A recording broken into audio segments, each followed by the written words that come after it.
نحمدہ ونصلی ونسلم علی رسولہ الکریم اما بعد اعوذ باللہ السمیع العلیم من الشیطان الرجیم بسم اللہ الرحمن الرحیم فلما نسوا ما ذکروا بہ فتحنا علیہم ابواب کل شیء حتی اذا فرحوا بما اوتوا اخذناہم بغتۃ فاذا ہم مبلسون۔ صدق اللہ العظیم۔ اللہم صلی علی سیدنا و مولانا محمد معدن الجود والکرم وآلہ وصحبہ وبارک وسلم۔ حمد و صلاۃ کے بعد دنیا میں بہت سارے لوگ ایسے ہوتے ہیں جن کو اللہ تبارک و تعالیٰ کی طرف سے آزمائشیں اس لیے آتی ہیں تاکہ ان کے دل نرم ہو جائیں، اور جب ان کے دل نرم ہو جائیں پھر وہ اپنے رب کریم کی طرف مائل ہوں، پھر وہ اللہ تبارک و تعالیٰ کی بارگاہ کی طرف رجوع کریں، وہ استغفار کریں، اپنے رب کریم کو منائیں۔ لیکن بعض اوقات یہ بھی ہوتا ہے کہ جب اس طرح سے لوگوں کے دل نرم نہیں ہوتے تو پھر اللہ تعالیٰ ایک اور آزمائش میں اپنے بندوں کو بعض اوقات ڈالتا ہے، اور یہ بہت بڑا روحانی مرض ہوتا ہے۔ لوگ یہ سمجھ رہے ہوتے ہیں کہ شاید یہ تو بڑے انعام و اکرام کی بارشیں ہو رہی ہیں، لیکن یہ بھی اللہ کی طرف سے آزمائش ہوتی ہے۔ اللہ تعالیٰ پھر نعمتوں کا دروازہ کھول دیتا ہے، کشادگی کر دیتا ہے، وسعت کر دیتا ہے،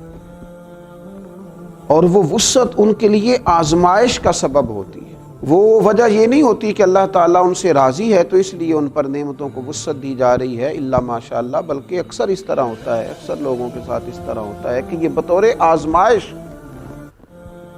ان پر نعمتوں کی فراوانی ہو رہی ہوتی۔ ہم نے دیکھا ہے لوگ بڑے خوش ہوتے ہیں، وہ کہتے ہیں جناب بڑا فضل ہے اللہ کا، بڑا مال ہے، بڑی دولت ہے، بڑی شہرت ہے۔ ایک لمحے کے لیے رک کر سوچے، اگر تو نافرمان ہے،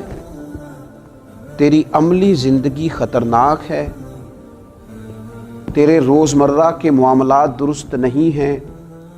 تیری تنہائی ناپاک ہے، تو جو خیر کے کام کرتا ہے اس میں تیری نیت اخلاص والی نہیں ہے، اور باوجود اس کے تیرے اوپر انعام کی بارش ہے،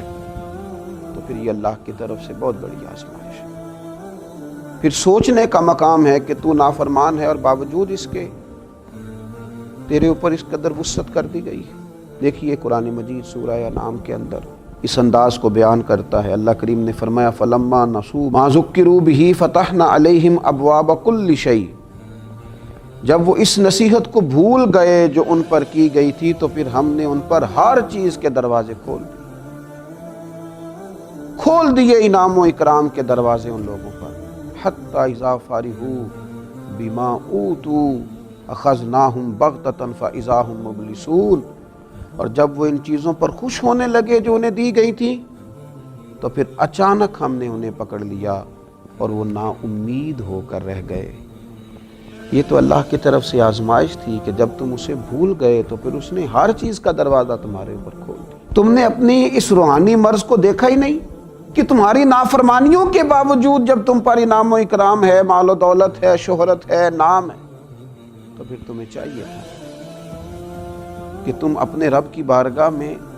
کثرت استغفار کرتے۔ وہ ایک شاعر نے تڑپ کے کہا تھا، اس نے کہا تھا میری اجرت میری محنت سے زیادہ کیوں ہے، میرے محسن مجھے تیرے احسان سے ڈر لگتا ہے۔ اتنی تو محنت نہیں ہے جتنی اجرت ہے۔ اس روحانی مسئلے کو سمجھا جائے، یہ گہری بات ہے، اس پر غور کیا جائے، کہیں ایسا نہ ہو کہ وہ مقام آ جائے جہاں خدا معاف فرمائے وقت پکڑ کا، اچانک پکڑ کا وقت آ جائے۔ یہ دیکھیے مسند احمد میں حضرت عقبہ بن عامر رضی اللہ تعالیٰ عنہ کی روایت مروی ہے، فرماتے ہیں کہ نبی اکرم صلی اللہ تعالیٰ علیہ وسلم نے فرمایا جب تم یہ دیکھو کہ اللہ تعالیٰ بندوں کو ان کے گناہوں کے باوجود ان کے سوالوں کے مطابق عطا فرما رہا، جو وہ مانگتے ہیں انہیں ملتا جا رہا، اگرچہ وہ نافرمان ہیں، ان کی زندگی کی جو کتاب ہے وہ رب کریم کی فرما برداری سے پر نہیں ہے نافرمان، لیکن انہیں ملتا جا رہا ہے، ملتا جا رہا ہے، اور سوالوں کے مطابق ملتا جا رہا ہے، جو مانگتے ہیں دیا جا رہا ہے۔ تو حضور فرماتے ہیں یہ صرف اللہ تعالیٰ کی طرف سے ان کے لیے ڈھیل ہے، جس تو استدراج ہے، ڈھیل ہے ان کے لیے۔ پھر آپ نے اسی آیہ مقدسہ کو تلاوت فرمایا اور فرمایا یاد رکھو جب اللہ تعالیٰ نافرمانی کے باوجود کسی پر ہر چیز کے دروازے کھول دے تو کہیں ایسا نہ ہو پھر اس کی پکڑ بھی سخت آئے۔ اپنے معاملات کو ٹٹولیں، اپنی چیزوں پر غور کریں۔ دیکھیے انسان پر اصل انعام تو اللہ تعالیٰ کا یہ ہے کہ اسے سجدے کی توفیق ملے۔ اصل انعام تو یہ ہے کہ اس کے دل میں نفرت پیدا ہو جائے لقمہ حرام کے لیے۔ اصل انعام تو اللہ تبارک و تعالیٰ کا یہ ہے کہ اس کے قدم اللہ کی فرما برداری کے لیے ہی اٹھے، نافرمانی کے لیے نہ اٹھے۔ اصل تو انعام رب کریم کا بندے پر یہ ہے کہ انسان کی زبان سچ بولے، اس کی آنکھیں شرم و حیا والی، اسے روحانی مرض سے شفا تو اس طرح میسر آئے گی کہ اس کا دل حق کو قبول کرنے والا ہو، اس کے ذہن اور دماغ پر کسی قسم کے کسی تکبر عجب کا پردہ نہ پڑا ہوا ہو۔ اصل تو اللہ کا انعام یہ ہے، اصل تو اللہ کا انعام یہ ہے، اصل تو اللہ کا انعام یہ ہے کہ دل دروازہ رسول کا گدا ہو، رسول رحمت صلی اللہ علیہ وسلم کی محبتوں، حضور علیہ السلام کی غلامیوں کا شیدا ہو، نبی پاک علیہ السلام کی طرف اس کا قلبی میلان بڑھتا ہو، زبان پر درود و سلام جاری ہوتا ہو، سنت اور شریعت کے ساتھ ظاہر اور باطن آراستہ ہو، نبی پاک علیہ السلام کی محبت کی دولت اسے نصیب ہو۔ مجھے بتائیے کتنا مال تھا سیدنا بلال حبشی کے پاس، کتنی دولت تھی حضرت سلمان فارسی کے پاس، کیا اثاثہ جات تھے حضرت مقداد کے، لیکن یہ دنیا کے امیر ترین لوگ تھے، یہ کائنات کے سخی اور غنی تھے، یہ قابل رشک لوگ تھے، ان کی زیارت کے لیے آنکھیں ترستی ہیں، ان کے تذکرے دل کو ٹھنڈا کرتے ہیں،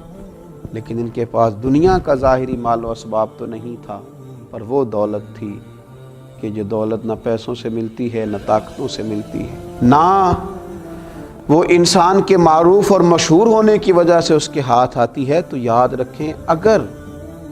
یہ پتہ صرف بندے کو خود ہوگا، یہ ایسی روحانی بیماری ہے جس کی صرف متعلقہ شخص کو خبر ہوگی، جس کے ساتھ یہ بیماری لگی ہوگی صرف وہی جانتا ہوگا، من نانم کے من دانب، کہ اگر اللہ کی نافرمانی کے باوجود اللہ کے انعامات کی کثرت ہے تو پھر یہ اللہ کی طرف رجوع کرے، پھر یہ غور کرے کہ کہیں ایسا تو نہیں ہے کہ اللہ تبارک و تعالیٰ کی بہت بڑی آزمائش کا اسے سامنا ہے۔ اللہ تعالی ہمیں سمجھ نصیب فرمائے، اس پر غور کرنے کی توفیق نصیب فرمائے۔ میں اپیل کروں گا کہ ڈھیر سارے لوگ اس عاجز کی اس بات پر ضرور توجہ کریں، اللہ سمجھنے کی توفیق عطا کرے۔ فما علینا الا البلاغ۔